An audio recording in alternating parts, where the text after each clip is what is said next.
In politics, words are weapons, and few wield them with the same ferocity and flair as Donald Trump.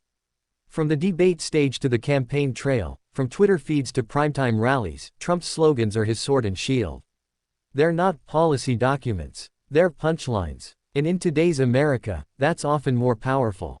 He doesn't talk about legislative complexities. He talks about one big beautiful bill. He doesn't describe his opponents as ideological adversaries. He calls them radical left lunatics. And of course, he doesn't just campaign. He commands with, "Make America Great Again," a phrase so sticky it's become a political tattoo. That's the strategy. Cut through the noise with a slogan so sharp it silences detail. Sell the story in 7 words or less. Beat the paragraph with a punchline. And it works. Again and again. But the sword can swing both ways. Because in the age of social media, where memes travel faster than meaning, Trump's slogan game isn't one-sided. He isn't the only player in the arena. And when a critical phrase catches fire, it burns just as brightly. Take Antarctica. Trump's decision to impose tariffs, even on uninhabited islands, sparked mockery more than support. The policy was complex. The reaction was simple: penguins. Critics turned the flightless birds into protest mascots. Penguins showed up on picket signs, on bumper stickers, on hashtags. The icy satire froze Trump's message before it even had a chance to melt into meaning. And then there was Taco. Trump always chickens out. A columnist dropped the acronym during a debate over Trump's ever-changing tariff policies. One moment he's threatening China. The next, he's backing down. The pattern became a brand. And the brand became a weapon. Try fighting that with a trade policy whitepaper.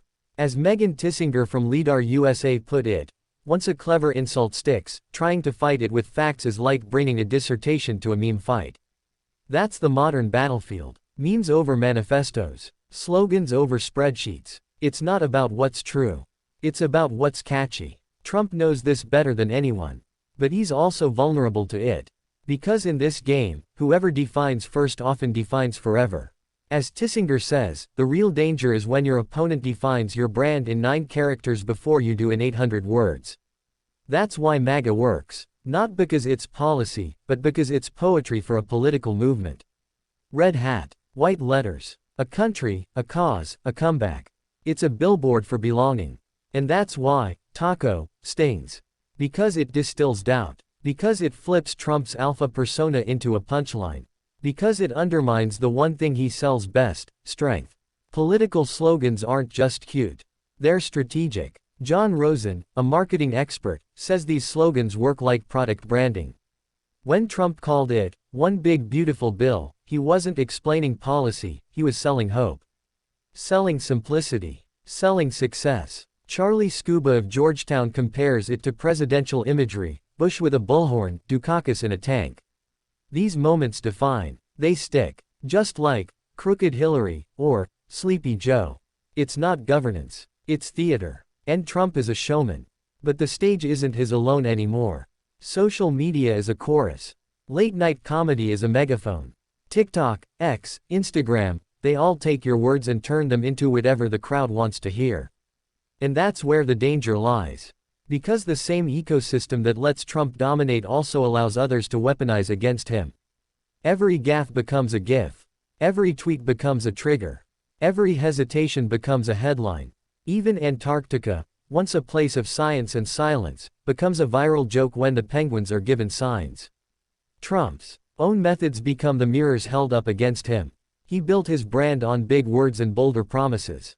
On chance and chance and chance. But every chant echoes. And when the echo turns critical, it's hard to drown it out with facts. By the time you explain why tariffs are justified, the internet has already turned you into a punchline. This is the paradox of populism. It thrives on clarity, but dies by oversimplification. It wins with branding, but loses when that brand gets hijacked. It speaks directly to the people, but when the people start speaking back, the volume can overwhelm. Trump, more than any modern political figure, understands that communication is combat. But in that combat, control is elusive. He is both the master of the meme and its frequent victim. He made slogans the soul of his campaign. But now he faces a world where slogans rise and fall within hours. He can build, Trump Tower, in gold, but taco fits better on a sticker. He can shout, fake news, all day, but if the meme is funnier, it will win. That's the new political law. No one wants to read a dissertation anymore. They want a dunk, a burn, a hashtag. And that's the fight Trump's always been in, the fight for the last word. But in the meme age, the last word isn't yours. It's viral.